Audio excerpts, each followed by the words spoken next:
greeting you a happy new year.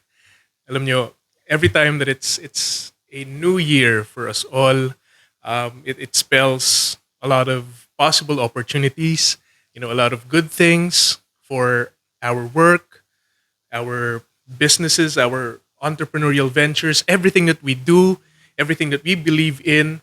Lagi kapag ka bagong taon, we always hope and pray for the best things to come for us all. Also greeting you a very humid afternoon. Kaninang umaga, it's so damp. Ang lakas ng ulan.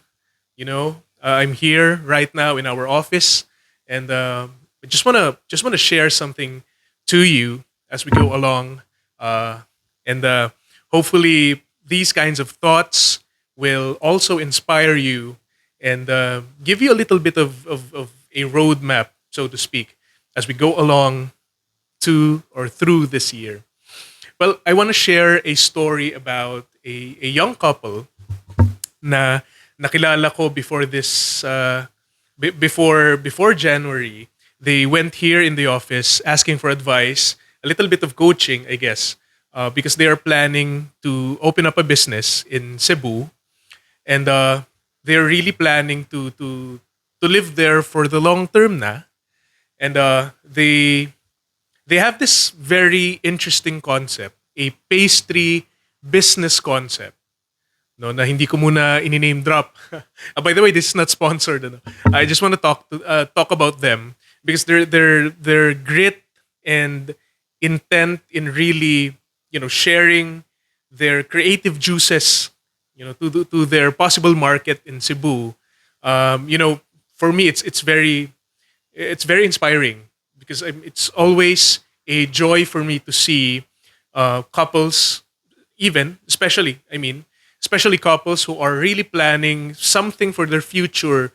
Hindi lang basta a certain business or certain job that they can gain profit from, pero something na they really believe in, you know. So here I am talking to them, but in the middle of our conversation, the si partner, yung male partner, he sort of, you know, gave me this phrase na parang, "Sir, but," started with but parang nakakatakot. It seems scary, sabi niya.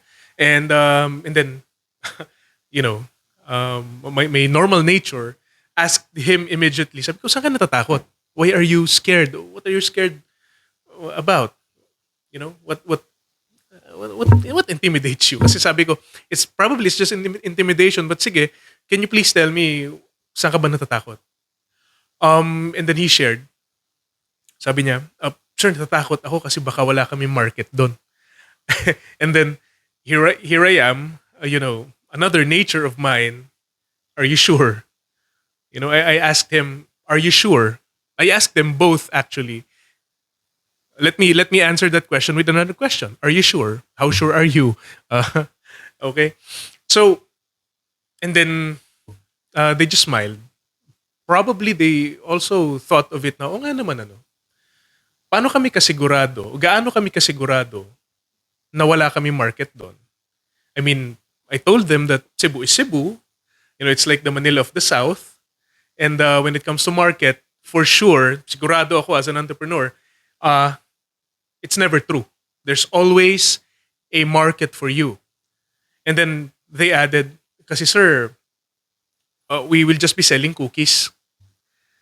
Okay. Sabi ko, but I've, I tasted your cookies, your products, and to me, biases aside, it's very, very good.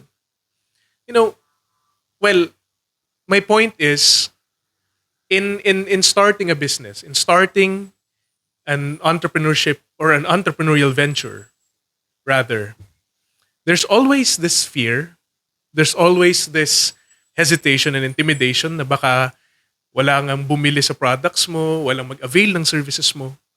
But, that's normal.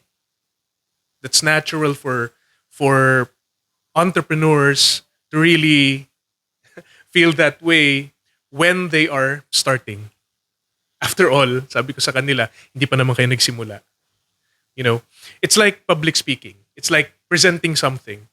The last minutes before you present, there's always this fear, hesitation, and intimidation na baka makikinig ba sila sa akin? You know, in the context of public speaking, in the context of presentations, in the context of communicating, in the context of just communicating with other people. You know, but just accept that it's natural. Of course, every day we take risks. Sabi ko nga sa kanila, tinanong ko sa kanila, again, how sure are you? Unless you give me a factual data that will say that your products will never sell sa Cebu, then don't start it. You know? In life, always we have these dilemmas na we feel randomly siguro. Probably it's because of our human nature na we tend to be scared first of the things that we want to do naman sana. Pero sabi ko rin sa kanila, what if you think of the things that are possible instead of, you know, entertaining and accepting those thoughts na baka wala, baka hindi. Pero I also gave them the option na baka meron, baka madami, baka oo, and baka mag-succeed din kayo.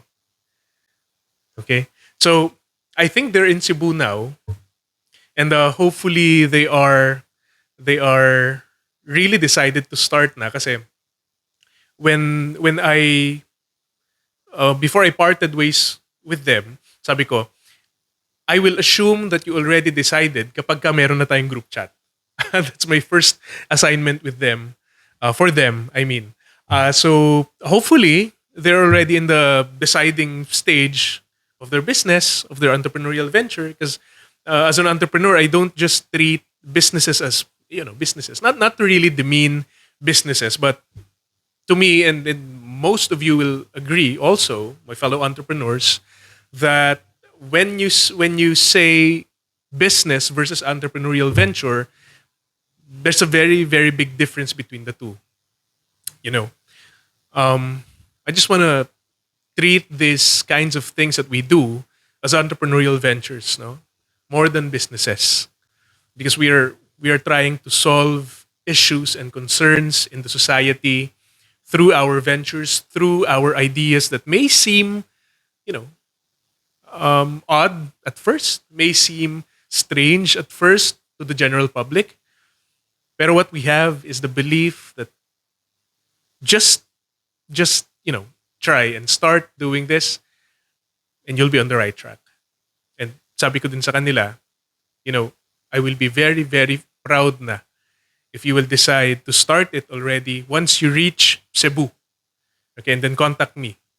And then let's try to work on it. Okay?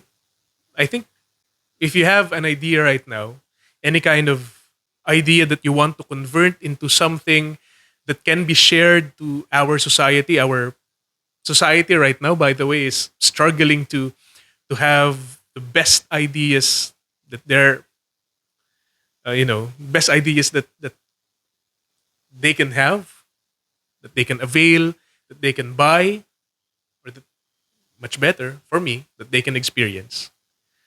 You know, so for you, for those people like these couples that I was able to, this beautiful couple that I was able to talk to, if you also have an idea inside you, just work on it, decide, and once you decided, commit, because who knows, baka yan na yung kailangan ng society natin. Thank you, and we'll catch you next time.